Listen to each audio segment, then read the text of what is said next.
Everything is at stake. A person can face sexual gender-based violence even through intimate prevent unwanted pregnancy and abortion, unsafe abortion among young There is erratic rainfall. What do I mean by that? It is increasingly unpredictable rainfall patterns. We as humans tunachangia to bring the effects any of role, climate but change. you can work remotely. But hii hauwezi fanya without the You can also turn your talent into an economic resource that can help you. Everything is at stake. Hey, good people, how are you doing? Karibu sana. I hope you guys are doing pretty well. I think it's the second quarter. This is the first month of the second quarter. Washikadau had yearly plans here and there, goals. I want to believe everyone is achieving their goals. If you're like me and you've not checked all your boxes ya kwanza sikumaliza, I hope that is happening, but it's never too late to start something. The plans that you had. Karibuni sana. Thank you for choosing to engage with us. This is At Stake, the podcast, where we have conversations with and for young people, just to look at what is happening in their lives. That is matters health. If you look at sexual and reproductive health, you're looking at mental health. But we're also keen to look at what are the factors that may expose them to risky behavior. How do we address matters such as socioeconomic disparities? How do we bring in the concept of the digital economy? How do we address climate change? How do we address the involvement or the active engagement of young women in climate action? So these are some of the conversations that we'll be having here with this specific or beautiful podcast. We have a lot lined up for you. And this is just but the start. This would be the first episode. So we hope you'll be having this ride with us all through to the end. My name is Ojwang Billy, and for today I'll be your host. We have a lot of hosts and panels that will be seated here. If not here, this particular space, we can always give you different angles, and the gentleman behind the camera, I hope he'll do that, give you that favor, if not today, of having a 360 view of the podcast studio. We are recording from Bondo. This particular podcast, At Stake podcast, is hosted at the Bondo Youth Wellness Centre, where we have a lot happening. And today, I have with me two very special ladies. And I thought it was, or rather not I, but we, because this is a team, there is a crew behind this production. We thought that it would be very important for us to have the first episode giving us, introducing us to the Bondo Youth Wellness Centre. What do we do here? What do we have? Who do we have? And who do we attract? So those are some of the questions that will be answered by two beautiful ladies who are next to me. They are professionals, experts. When seated next to them, I always feel as an amateur, and pretty happy to have them today. So I'll introduce them, and I think I'll not want to mention their names. That particular owner is left to them and them alone. So I'll start with the beautiful lady in green on my side. And I'm with Daktari. So you may want to know who Daktari is. So, Daktari. Thank you, Billy. Hi, everyone. My name is Metrine Omina, a clinical officer working at the Bondo Youth Wellness Centre. Thank you. Yep. Okay, thanks, guys. I'm Jemimah Akatch, a nursing officer working at the Bondo Youth Wellness Centre. Awesome. So I think it's a beautiful thing that when you are talking matters youth wellness, the Bondo Youth Wellness Centre is keen to also ensure we have very friendly people. I want to hope they look friendly. I don't want to, probably it could be to me alone, but always feel free to give your comment there if you've interacted with them and you feel they're not friendly.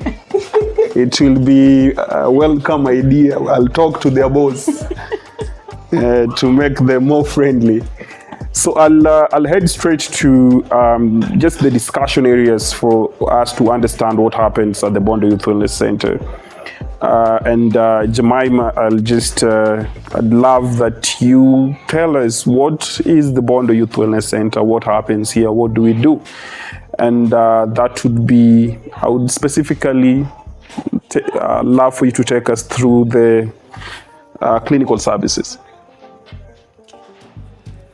Thank you, Billy, for another chance. The Bondo Youth Wellness Centre has been in operations since the year 2022, from the month of April, but was officially launched in December of the same year, 2022. Moving straight to the clinical services that we are offering at the youth center, we are targeting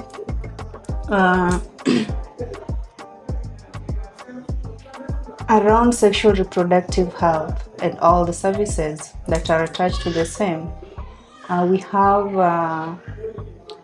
HIV testing and counseling services as the entry of all the young people walking to the youth center, from which they are referred or offered other services like STI screening and treatment.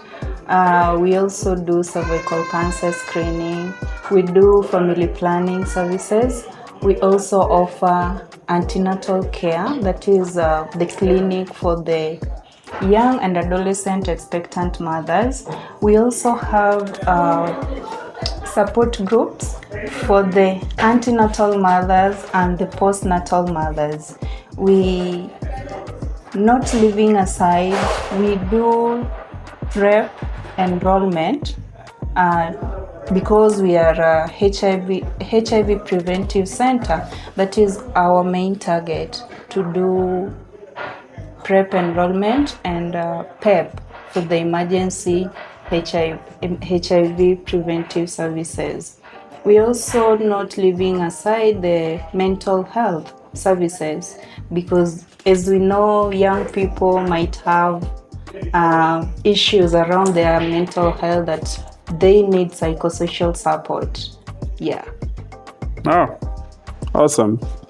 I think it's an interesting blend of services looking at young people. So Metrine, I would ask, why are we particularly interested in this group of young people, 10 to 24 years? What is important about these, or what is special rather about this population with regards to access to services? Okay, so with the ages of 10 to 24, they are more vulnerable. Mm-hmm. These are ages that lack the information and the knowledge that most of us will have. So at 10, you actually don't know what's happening in your body. So you need someone to tell you what's happening. And then at 10, you realize that the body is now, we are starting to grow at this age, psychologically, physically. And it's a good thing that you have someone to talk you through that journey. Because now your breasts are coming, but you don't know what to do. Your menses are here. You have no option. You have no idea of how to handle it.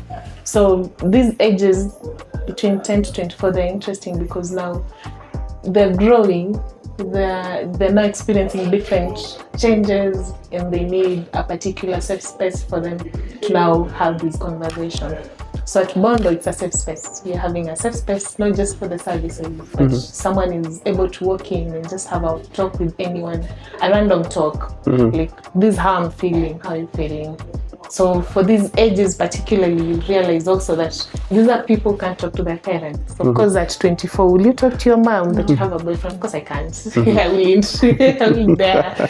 So I feel like it has been a good space, and now that we're talking about it, we need to create more awareness that they can get all the information they want now from the Youth Wellness Centre. Okay.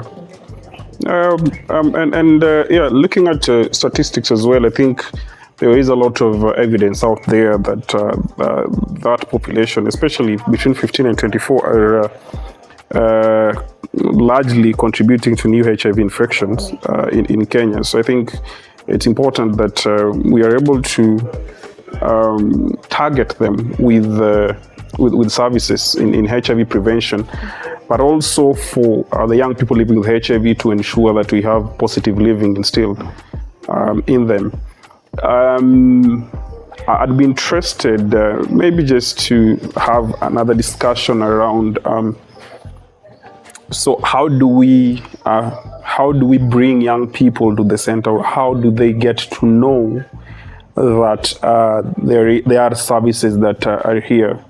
And because that is important, that is really important, because looking at Bondo has quite a dynamic population.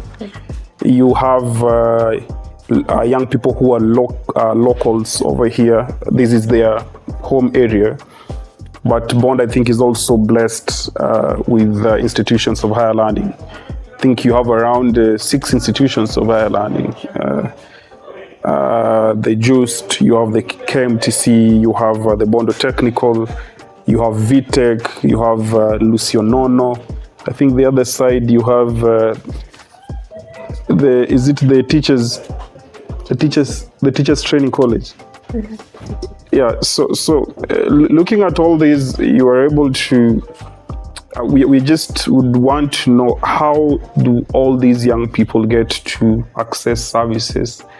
Or are there other ways that you guys are able to reach out to them other than them coming? Okay.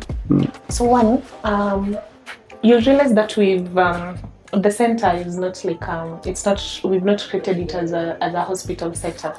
It's a setup where most young people know they come to play. So through those games, we are able to have these discussions with them. So we have a lot of games going on. We have dances, we have ICT, we have an ICT hub, we have classes ongoing with the language, sign language and whatever. So now when they're coming in for these sessions, because now they know this is where they go to play, we have pool games coming to play. While they're having these games, now the conversation goes on, like, this is where it's a place, we have these services ongoing. If you have this problem, you can seek guidance from the professionals. So that's one. Two, we've had outreaches we do. And particularly we've targeted the institutions, like you've said, because we've had probably every semester we are having an outreach at every institution. So now through the outreaches, we've had the discussions ongoing on reproductive health and HIV prevention. And now we're also telling them that if this and this happens, now that you know, you have the information, this is where you find us. So that's also. We've had posters throughout the town about the Youth Wellness Centre. We have our social medias, because nowadays it's about social media. We have our social media handles, and we're giving this information on our social medias. Okay. Very nice. All right. I think that's a good approach. I was recently having a discussion actually with a good friend of mine, and we're looking at what are some of the ways that we can just ensure that when it comes to youth centers, they are, a youth-friendly center is not a new concept. This is a concept that has been there for years. But unfortunately, most of them are always are not sustainable. And that is especially when you are having funding cuts. or withdrawal of specific resources. So I think the question has always been, how do we make centers work? And I think from what you're saying is that if you're able to really make it a fun space that a young person later realizes that so other than these having fun and learning, there are also services. I think it's a good approach. Jemimah, I think I'll get back to it. What is the essence? I recently noticed that you guys are organizing activities where young girls and teenage mothers come for beauty. I think we should we'll have a side discussion to have us also being given haircuts. How is that important with respect to what Metrine is saying? Why is it important that you are bringing the concept of beauty therapy in a space where services are being given? Okay, thank you, Billy. In the aspect of the young girls, specifically teenage mothers that we are targeting, they are also much concerned about their self-confidence, beauty, and everything. And just, it has been said that they are a vulnerable group, and maybe they might not afford to look as confident as they want. So by us having the beauty therapy here, it gives them the courage, especially when it's at a free charge, so that they just come, they can get this, not the services, but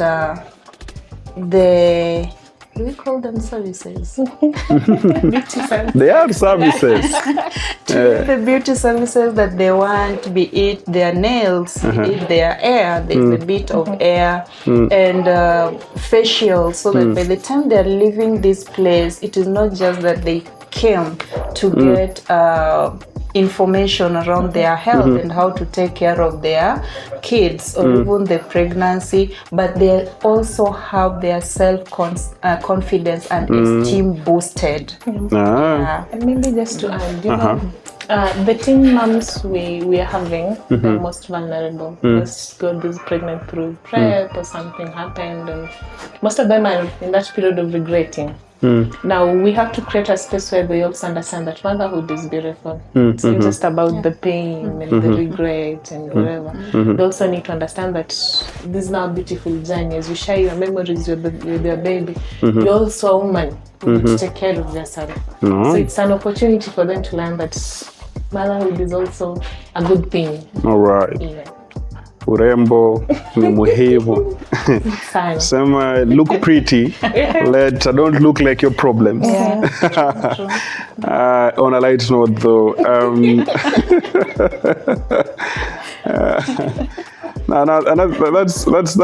that's quite brilliant.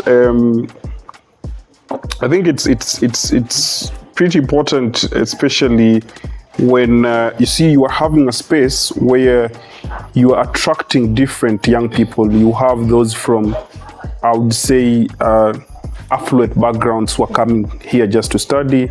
There are those that are from, I would say, a fairly resourced background, but you have those from the extreme vulnerability. And you see, when young people interact, there is the issue of not belonging or not feeling that they belong. I understand that, having worked with adolescent girls and young women for quite some time. So I think incorporating that concept in service provision is also important for a young person to feel they belong. But also I think it has always been said that kina mama ama wasichana nyinyi ni wa mama. You have a way of salons are your gossip zones. Now, if you want to know what is happening in people's homes, find your way to a salon. And so for me, actually, I'm looking at that concept of a salon in this, with this, what you guys are doing, which is very brilliant. I'll also be keen to look at when we are talking about, you've talked about PrEP uptake as part of the HIV prevention package. This is one concept that nationally and globally people are struggling with. What would you say is your experience, Metrine, for example, with the young people here? What is your experience with the uptake of PrEP? How are they taking it? How do they feel it's an option? Yeah. So for PrEP, one of the, I'll start with the challenge. The challenge has been retention. I think the daily PrEP is a bit hard for the young people. The young people struggle so much with taking drugs daily. And truth be told, some of us hatujamaliza dozi ya malaria in 3 days. You can imagine. So with the young people, taking it daily has been a challenge. But now when you get like for the male, we're able to take event driven. That one is easier for them because it's you take it within 2 days, you're done, and then you move on until the next exposure. Now, mostly you get that the ones we're retaining mostly, they're this discontent happens. So the uptake has not been that much good, as much as we've done a lot of awareness. The problem has always been now the taking of drugs daily. But still, we'll want to say that the injection will do better. And it will be a much easier work for both of us, for both healthcare workers and all the young people, because like it's a one-time thing and then you forget. Okay. Yeah. So CAB for PrEP would be a good option. Yeah, a good option. And I asked, Jemimah, do you have something to add to PrEP? I'm asking this because this is one topic that nationally and globally there has been a lot of discussion really on investments having been made from commodities, that is the pills themselves, to trainings, to employment of service providers, such as the VRS counselors. So where you have a setup of a clinician and a VRS counselor to help potential clients really use the product. But I think it still has not been, it's not worked optimally. So it's something to really think about. And I think I love what you're saying. And I think the comparison of most of us being given tablets for malaria and struggling kumaliza. So I don't know. It's a good analogy, and it's something to think about. Now, shifting the gears, I know part of what we do over here at the Wellness Centre is responding to sexual and gender-based violence. Because I say this, looking at what you've mentioned so far, I'm drawing reference from the triple threat, the whole system trying to address the triple threat to elimination of HIV, where you are having teen pregnancy already. We are talking about that here. We've slightly talked about HIV infections amongst that population. And there is the sexual and gender-based violence. So, Jemimah, what does the center offers in terms of response? Yeah. In the aspect of gender-based violence, we had mentioned about the mental health bit of it. And when a client or a young person who has experienced or is a victim of gender-based violence, the center is at a point to take care of everything. That is from looking at the emergency bit of GBV, especially when you're talking about the sexual gender-based violence. We will have to do the pregnancy test. We'll have to do the HIV testing, and then we also have the bit of STI prophylaxis, so that we prevent this young person against getting STIs. When the young person comes within the time limit that requires us to give e-pills, that is within 5 days or 120 hours, and she tests for the ladies. If she tests negative for pregnancy, then we are going to give the emergency pills.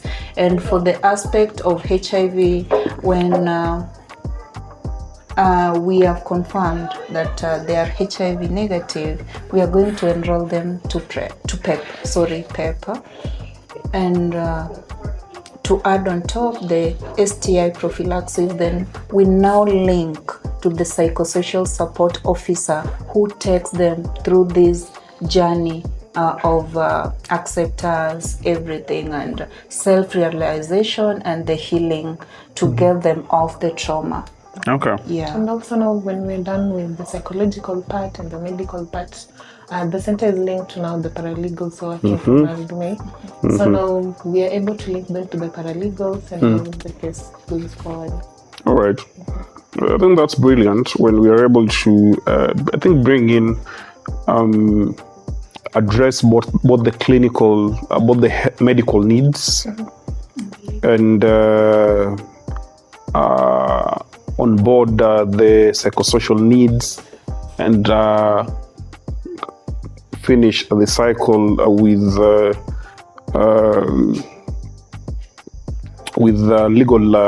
legal services. That makes it quite comprehensive. Yeah, and I think this is a topic for another day, and I think what we'll be doing, I'll be keen for us to have students here. There have been discussions or conversations, hush though, around sexual violence in the institutions of higher learning. We interact with students a lot over here, and I think part of the question is looking at what the center offers. I know sometimes a student may not necessarily want to identify the perpetrator because of the authority that the perpetrator may hold. So it's a topic that we'll be touching in the near future. So I think we are picking a lot from what the center offers. I'll also be keen to look at as we address these healthcare needs and a bit of social needs. This one, I think, it's a question that I want to ask myself because I'm privileged to engage with these other service area in term that is the digital interventions. I find it very important that the center has a mini hub that young people are able to also come in and get basic computer literacy skills, and also advanced digital skills. And I think it's good to mention that we've had good partnerships with the likes of DOT, Digital Opportunity Trust, and Ajira, coming in handy in terms of training. I've had conversations with some of the trainees, and I think what makes it a bit different from the feedback that you're getting is that a young person will be coming, ametolewa kwao eti kuna classes zinafanywa somewhere for free.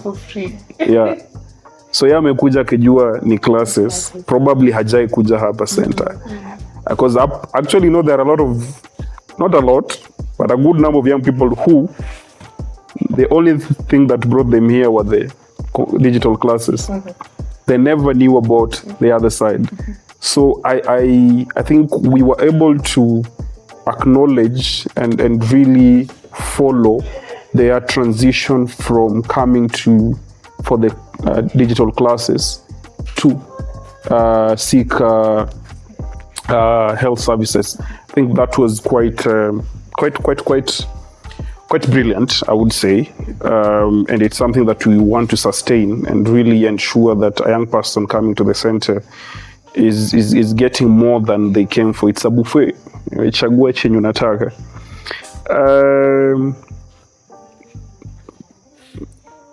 From your shifting gears slightly again, from your interactions with young people, I'm interested. This is a discussion I was having some time hapo nje na young people. Why do young people hate condoms? What is happening? I don't know whether hate is the right word. Nyama kwa nyama. Exactly. Why is it that condom is increasingly not becoming an option from your experience as people who work with them directly in matters sexual and reproductive health? Any of you can go for that.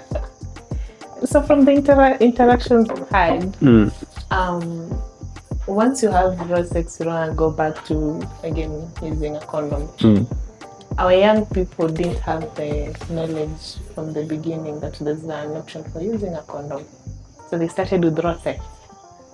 And then now most of them lack the information that it's the only thing that prevents everything. So someone prefers to go for depo and then go for PEP the next day, and then just have raw sex. So for me, it's the lack of information one. And then now the generation we're dealing with, imeanza to have sex at a very young age. So by the time we come in with the information, they already know what raw sex feels like. So the discussion of condom becomes difficult. Wow. That's insightful. No, really, it's insightful. So the question would be, is there someone who, because people like throwing blames. Yeah.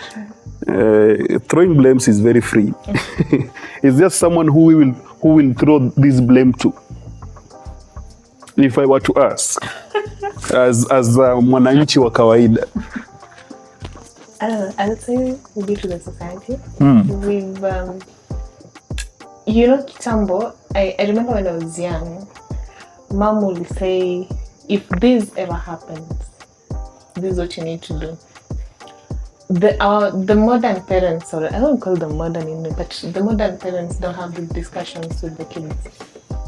You're raising your kid because the way you are not raised, you want to raise them. So now them having that life, we are missing to have these conversations with our kids. So when they get out here, they don't have the information. Most as the first year he gets out here, the first thing they want to do is enjoy the freedom and have the birthday. So I want to say the society and maybe our parents. But then now you realize now our main focus at the center has been now educating the young women on how to negotiate for safer sex and even for the men gender. Because now when you're a woman and you have your own condom in your bag, it's easier to now tell the man, you have to use this. So it's easier to have those discussions when they know now how to negotiate for safer sex. Okay. Brilliant.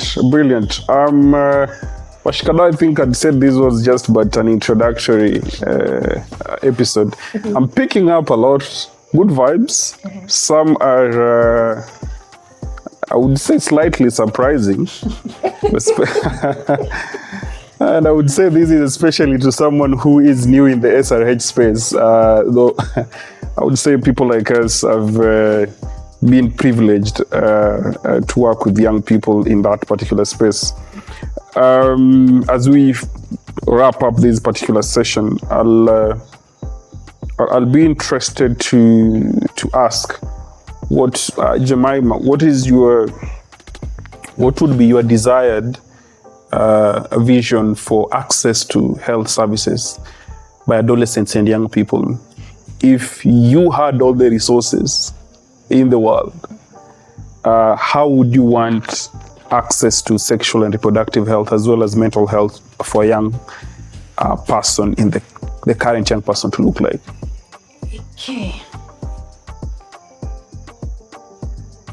Having the safe spaces, which are very limited currently, the ones that you are having, that you are trying to work with, us being one of them at the youth center, but you now realize from what we've discussed as the services that we are offering, we are the one center, like within Siaya County or Bondo sub-county, that is operational, and we have to target the entire county. Let me talk it's about the entire county, entire actually. county to reach the young people, which makes our services a bit limited, for lack of a better word. And us having to go to the community, it means when we are the same people with the knowledge, because we'll get that not everybody in the health sector have the information. Yes, we learn it in school, but ile ni ya shule. So having to apply it in real life becomes a bit challenging. So if we could get almost everybody, all the health sectors, all the institutions, or even representatives in the respective communities, to just have to know how to handle the young people, having these services brought down to the communities, that is making as many as possible as safe spaces, so that the young people can get them within their reach. You know, that to avoid the cases of limitations, so that let me use the nearest here is Atilili community. Not having somebody from Atilili to actually come to the youth center, they can have a hub within that community to just go there, have their space, have the services and everything. Yeah. So this is the evolution of youth wellness centers. And that's not the evolution. Let's take the funds. It's now running a center also. It's not just providing services. They need to come, because when you're handling a case and it's hard, you have to let the person play a game, relax, and then come back. So the resources, and then now let's create spaces where these young people are free to express themselves. Let's also make policies that allow them to make their own decisions. When it comes to matters reproductive health, let them make the choices. Nothing for us without us. Yeah, it's one concept that has been misused, or I would say that phrase has been misused. Yeah, a lot of times. I think a lot of interventions are out here that are wrapped in the nothing for us without us mantra, which is just but for the face, but in the nitty-gritties you realize that they're not functional and they are not responsive enough for young people for them to respond to the needs of young people. I think that's a good way to look at it. I'd love to give you, Washikadau, just few seconds each to give us your parting shots. And before giving us your parting shots, I just want to ask, did you, as a young girl, see yourself as a clinician or a clinical officer? What did you want to do, really? To be a meteorologist. Tuambie mvua ama ni rasha. Ilinipigia po form 2. What happened? Geography. Geography kinda side. I can't do this. No, that is, you're the first person, honestly speaking, mwenye nimesikia wanted to be a meteorologist. Honestly. Okay. Jemimah, what do you want to do as a young girl? As a young girl, growing in a very small village with a limited view, my focus was on the professionals that we were seeing around. And I really loved teaching. And I really wanted to be a teacher. You look like a teacher. I really wanted to be a teacher until even by the time I was sitting for my form 4, I left high school with the mind of being a teacher. But I was privileged after form 4 to visit an aunt of mine who happened to be working in KMTC Nakuru by then. So I had some time with her. So we were sharing, even before the results were out, telling her I want to be a teacher, and everybody was advocating for that, being a P1 teacher, that is, teaching in the primary. We looked at it as a very the respected profession. And she challenged me, and she was like, you can do better than being a teacher. So we started looking at other aspects. Looking at other options. Yeah, other options, like being a nurse. I feared blood. So much, by the way. I feared blood to the point seeing blood could make me cry. Or even start bleeding. But when the results were out, now looked at other options and qualifications in the medical field, that was nursing, clinical medicine, pharmacy. So I had to choose and give it a try. That was still a challenge from my parents because they knew I was not going to make it. But here I am. I'm enjoying being a nurse. Awesome. Yeah. Thank you so much. I'd want us to wrap this. Thank you so much for joining us and interacting with us. Before we do the final close, I'll give these beautiful ladies just less than 10 seconds to give their parting shots if they have any before we call this a wrap. Mine, I'll take 1 minute. Yes. So from my parting shot will be from the lessons I've learned. Dealing with the young people needs a lot of patience, a lot of time with them. You have to listen without judging, and you have to be patient and meet them at where they are. You also have to, you give them time to explain whatever they're going through. And I'll say most of our service providers are not that patient. They're not that kind. We don't have that time. So for me, it's a prayer to everyone, to the healthcare workers. If you have a young person and you can't handle them, or if you don't have time, or it's beyond you. We always say if it's against your values or it goes against your values, then please refer them to the Bondo Youth Wellness Centre. Because if you've dealt with the young people, you realize one mistake, if they don't trust you, so